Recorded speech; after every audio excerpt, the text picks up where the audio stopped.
Saint-Esprit, maintenant et toujours. Dans les siècles des siècles. Amen. Alléluia. Roi du ciel consolateur, Esprit de vérité, toi qui es partout présent, toi qui emplis tout, trésor de grâce et donateur de vie, viens et demeure en nous. Purifie-nous de toute souillure et sauve nos âmes. Toi qui es bonté. Roi du ciel consolateur, Esprit de vérité, toi qui es partout présent, toi qui emplis tout, trésor de grâce et donateur de vie, viens et demeure en nous. Purifie-nous de toute souillure et sauve nos âmes. Toi qui es bonté.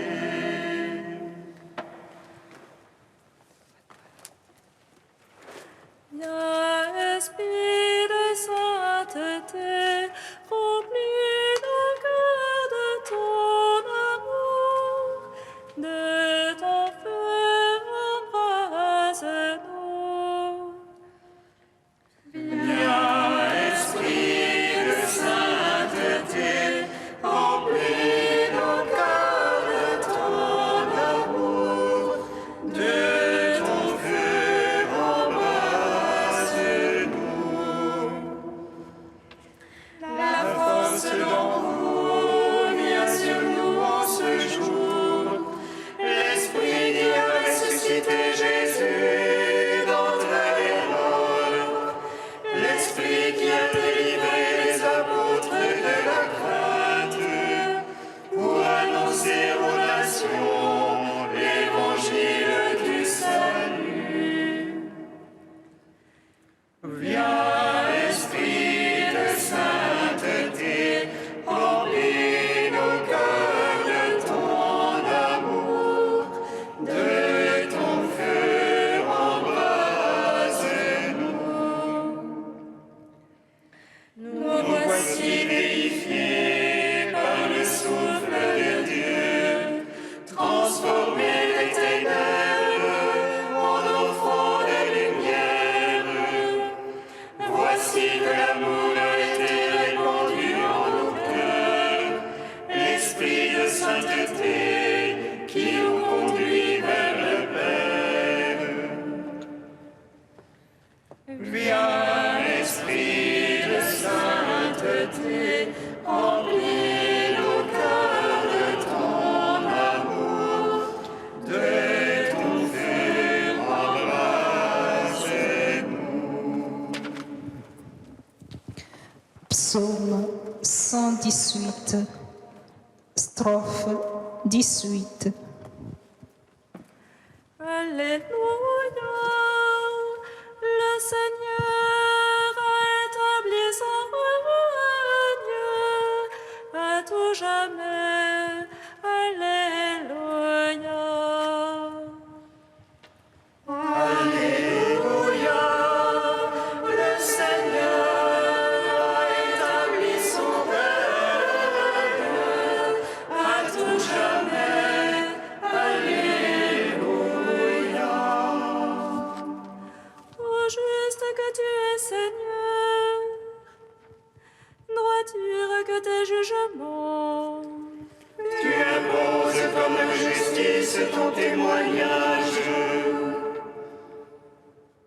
comme entière vérité. Le sel de ta maison me consume. Car mes oppresseurs oublient ta parole. Par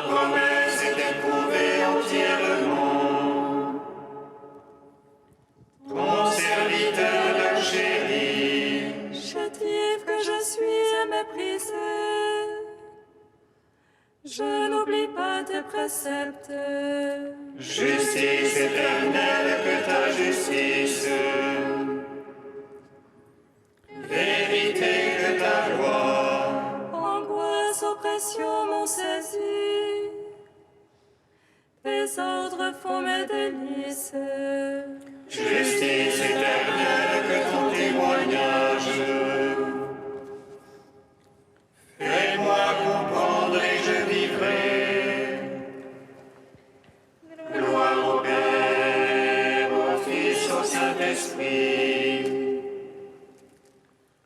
Pour les siècles des siècles. Amen. Alléluia. Le Seigneur a établi son règne à tout jamais. Alléluia. Psaume 3. Viens en nous, esprit d'amour, viens, esprit de feu, nous visiter et nous renouveler. Viens en nous, esprit d'amour, viens, esprit de feu, nous visiter et nous renouveler. Seigneur, qu'ils sont nombreux mes oppresseurs, nombreux ceux qui se lèvent contre moi. Nombreux ceux qui disent de mon âme, point de salut pour elle en son Dieu. Mais toi, Seigneur, bouclier qui m'entoure, ma gloire, tu me redresses la tête. À pleine voix, je crie vers le Seigneur. Il me répond de sa sainte montagne. Et moi, je me couche et m'endors. Je m'éveille, le Seigneur est mon soutien. Je ne crains pas ces gens par milliers, postés de toutes parts contre moi. Lève-toi, Seigneur, sauve-moi, mon Dieu. Tu frappes à la joue mes adversaires. Tu brises les dents des impies. Dieu sauveur, bénis ton peuple. Gloire au Père, au Fils, au Saint-Esprit. Pour les siècles des siècles. Amen. Viens en nous, esprit d'amour. Viens, esprit de feu, nous visiter et nous renouveler. Psaume 86. Sa fondation sur les saintes montagnes, le Seigneur l'a chérie. Il préfère les portes de Sion aux autres demeures de Jacob. Il parle de toi pour ta gloire, cité de Dieu. Je compte Rahab et Babylone parmi ceux qui me connaissent. Tire la Philistie ou l'Éthiopie,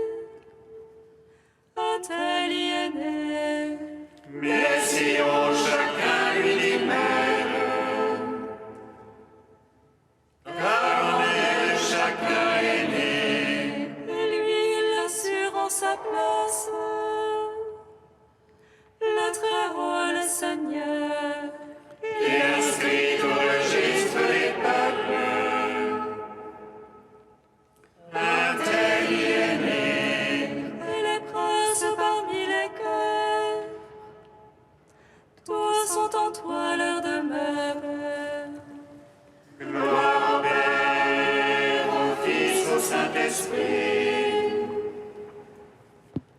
pour les siècles des siècles. Amen.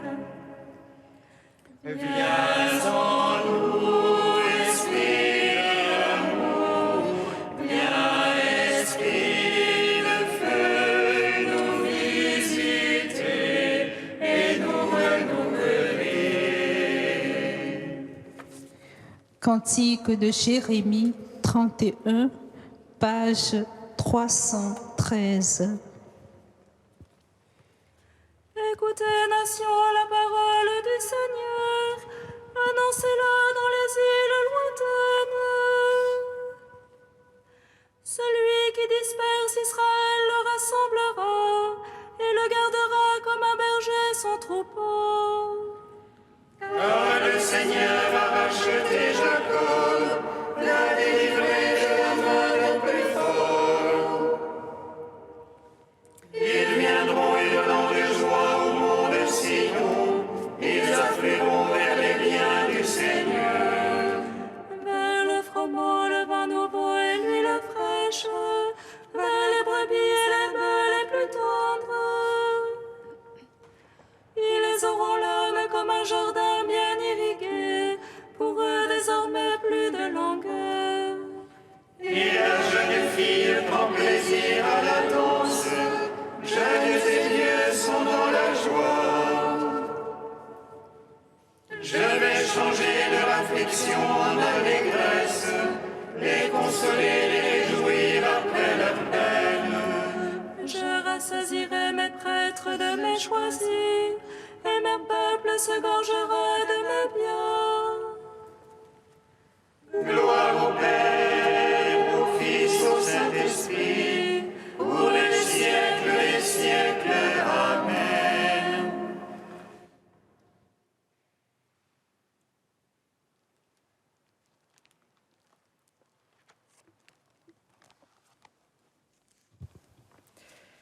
De Marianne Vanier, les dons du Saint-Esprit. La science. Le terme de science peut prêter à confusion aujourd'hui, dans la mesure où nous pensons à une connaissance qui a pour critère l'objectivité.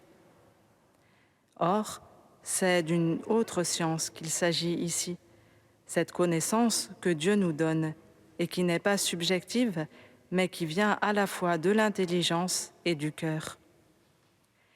On pourrait en trouver une illustration chez Mère Teresa, qui voyait, sur le visage des lépreux et des mourants qu'elle soignait, celui du Christ souffrant. Tout un chacun n'en viendrait pas à cette conclusion. Mère Teresa, elle, voyait ces malades avec les yeux du cœur. Elle comprenait à quel point ils vivent en Dieu. C'est, en effet, à cette compréhension du sens de la vie que nous ouvre le don de science. Une lumière du Saint-Esprit éclaire, alors, l'âme pour connaître les choses humaines et pour emporter un jugement certain par rapport à Dieu en tant qu'elles sont l'objet de la foi. Elle donne un discernement authentique pour l'action et une compréhension du sens de la création. C'est ce don de science qu'évoquait saint Paul lorsqu'il disait aux Éphésiens « Autrefois, vous étiez ténèbres, maintenant vous êtes lumière dans le Seigneur. Marchez désormais comme les fils de la lumière. » Ce programme est sans cesse à reprendre pour nous laisser pénétrer par l'Esprit. C'est un peu ce que nous faisons au cours du carême. Le don de science est habituellement associé à la 3e béatitude, « Bienheureux ceux qui pleurent », étant donné que, par ce don, nous prenons conscience de notre éloignement de Dieu et du mal qui existe dans le monde, tout en percevant l'infinie miséricorde de Dieu. Cela nous fait souffrir, mais nous donne également l'espérance en Dieu. Parfois, on dit même que le don de science est lié au don des larmes, à une compassion profonde pour le malheur d'autrui, un peu comme saint Dominique qui demandait constamment à Dieu le salut de tous. Le fruit du Saint-Esprit qui répond au don de science est celui de foi. en tant que ce don perfectionne les connaissances que nous avons des actions humaines et des créatures par la lumière de la foi. Il nous donne une autre forme de connaissance, celle du cœur. Aux manichéens, qui demandaient comment on peut comprendre les desseins de Dieu, Augustin répondait que c'est possible en devenant l'ami de Dieu. C'est à cette amitié avec Dieu que nous invitent les grands spirituels. C'est cette amitié avec Dieu qui a donné à Mère Teresa cette compassion active au service des plus démunis, cette science authentique.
Que votre cœur ne se trouble pas, je vous donne ma paix.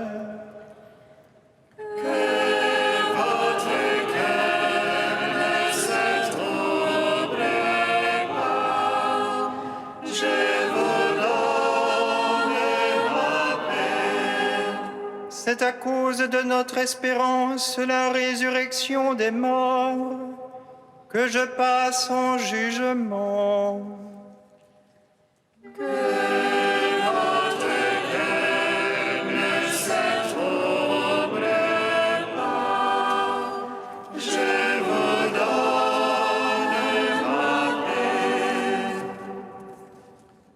Lecture du livre des Actes des Apôtres. En ces jours-là, Paul avait été arrêté à Jérusalem. Le lendemain, le commandant voulut savoir avec certitude de quoi les Juifs l'accusaient. Il lui fit enlever ses liens. Puis il convoqua les grands prêtres et tout le Conseil suprême, et il fit descendre Paul pour l'amener devant eux. Sachant que le Conseil suprême se répartissait entre Sadducéens et pharisiens, Paul s'écria devant eux. « Frères, moi, je suis pharisien, fils de pharisien. C'est à cause de notre espérance, la résurrection des morts, que je passe en jugement. » À peine avait-il dit cela qu'il y eut un affrontement entre pharisiens et sadducéens, et l'assemblée se divisa. En effet, les sadducéens disent qu'il n'y a pas de résurrection, pas plus que d'anges ni d'esprits, tandis que les pharisiens professent tout cela. Il se fit alors un grand vacarme. Quelques scribes du côté des pharisiens se levèrent et protestèrent vigoureusement. « Nous ne trouvons rien de mal chez cet homme. Et si c'était un esprit qui lui avait parlé ou un ange ?» L'affrontement devint très violent, et le commandant craignit que Paul ne se fasse écharper.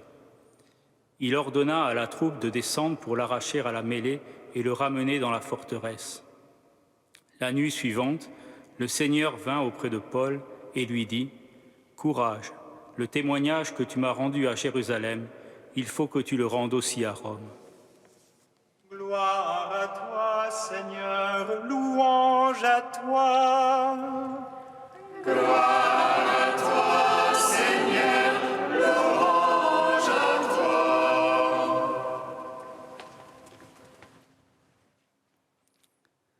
Cet épisode des Actes des Apôtres nous montre le drame de nos divisions et de nos disputes humaines.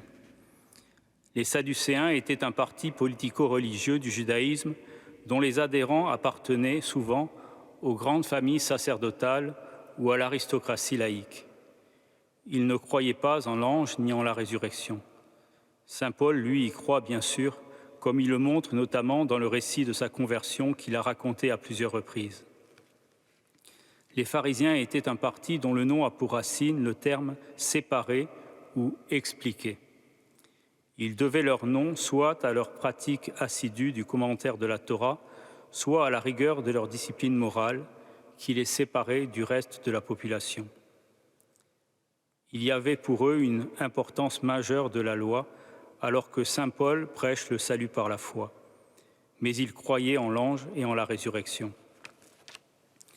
En fait, Paul a des différends avec chacun des deux camps. Mais il choisit de parler du thème vraiment central de sa foi, la résurrection. Et c'est la discorde. Pensons à toutes nos lignes de fracture qui nous divisent religieusement, entre catholiques et protestants par exemple. Le problème initial ne se transforme-t-il pas parfois en problème de partis qui s'affrontent sur une infinité de points? Dans ces disputes, nous ne sommes jamais neutres. Saint Paul est un pharisien à l'origine et il le fait savoir. Mais notre rôle n'est-il pas de rappeler l'essentiel du message? Que les disputes entre les deux camps font parfois perdre de vue, car le danger est que les différends de doctrine s'étendent à une infinité de détails et que les deux camps religieux finissent par avoir chacun sa propre culture, générant des incompréhensions à la moindre occasion. S'il est bon que la doctrine se développe, éclairant bien des aspects de l'intelligence de la foi, il est dommageable que les doctrines se figent dans une attitude d'incompréhension mutuelle, cultivant la contradiction et s'éloignant l'une de l'autre indéfiniment. Saint Paul nous donne la voie pour réagir à ce genre de situation, le message de Pâques, la résurrection de Jésus. La doctrine chrétienne est riche, mais elle a aussi son point central qui la résume. Nous n'avons pas eu d'apparition du ressuscité comme saint Paul sur le chemin de Damas, mais le christianisme est bâti sur la foi de vrais témoins qui ont transmis leur foi à d'autres. Saint Justin, que nous fêtons en ce jour, parle de la résurrection aux Juifs dans son dialogue avec Tryphon, comme aux païens dans ses apologies. Il essaie ainsi de transcender une ligne de rupture de l'humanité qui a été abolie par le Christ, entre les Juifs et les païens. Il veut ainsi dépasser une division religieuse en exposant le noyau de la vraie foi. Il est un des pères de l'Église, un des piliers de notre foi chrétienne. Aux Juifs, Justin écrit « Il savait encore que son Père lui donnerait tout selon son dessein, qu'il le réveillerait d'entre les morts, et il a exhorté tous les craignants Dieu à louer Dieu d'avoir pour le mystère de se crucifier, pris en pitié, toute la race des hommes croyants. Et aux païens, vous devez admettre que, dissous dans la terre et réduits à l'état de germe, les corps peuvent, au temps voulu, par ordre de Dieu, ressusciter et revêtir l'incorruptibilité. » Justin adapte son langage à cet interlocuteur. Il adopte pour les Juifs le langage de l'Écriture sainte et pour les païens celui des sciences naturelles. Mais c'est de la même résurrection dont il est question pour les deux. Si nous perdons de vue l'origine de notre foi, nous n'irons pas loin dans son développement. Que le Seigneur nous permette, comme à saint Paul, de témoigner de notre foi en la résurrection pour qu'un ferme retour à l'essentiel fasse taire toutes les disputes qui n'en finissent jamais.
Seigneur, nous te prions. Seigneur, nous te prions. Nous te confions, Seigneur, les chrétiens d'Orient, et particulièrement nos frères coptes. Que ton esprit les soutienne chaque jour, nous te prions. Seigneur, nous te prions. Nous te confions, Seigneur, tous les nouveaux baptisés de Pâques, qu'ils puissent persévérer dans leur chemin à ta suite et trouvent soutien et accueil auprès de leurs frères dans la foi. Nous te prions. Seigneur, nous te prions. Nous te confions, Seigneur, les victimes d'attentats et leurs proches. Accueille les premiers en ton royaume et donne la force et l'espérance aux seconds pour avancer malgré la douleur et l'absence. Nous te prions. Seigneur, nous te prions. Dieu saint, saint fort, saint immortel, prends pitié de nous. Dieu saint, saint fort, saint immortel, prends pitié de nous. Dieu saint, saint fort, saint immortel, prends pitié de nous. Gloire au Père et au Fils et au Saint-Esprit, maintenant et toujours et dans les siècles des siècles. Amen. Saint immortel, prends pitié de nous. Dieu saint, saint fort, saint immortel, prends pitié de nous. Comme nous l'avons appris du Sauveur, et selon son commandement, nous osons dire: Notre Père, qui es aux cieux, que ton nom soit sanctifié, que ton règne vienne, que ta volonté soit faite sur la terre comme au ciel. Donne-nous aujourd'hui notre pain de ce jour. Pardonne-nous nos offenses, comme nous pardonnons aussi à ceux qui nous ont offensés. Et ne nous soumets pas à la tentation, mais délivre-nous du mal. Amen.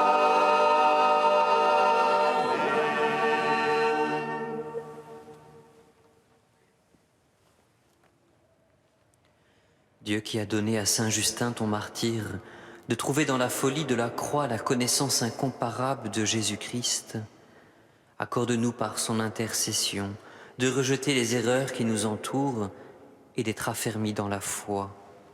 Par Jésus-Christ, ton Fils unique, notre Seigneur et notre Dieu, qui vit et règne avec toi dans l'unité de l'Esprit Saint, un seul Dieu pour les siècles des siècles. Amen.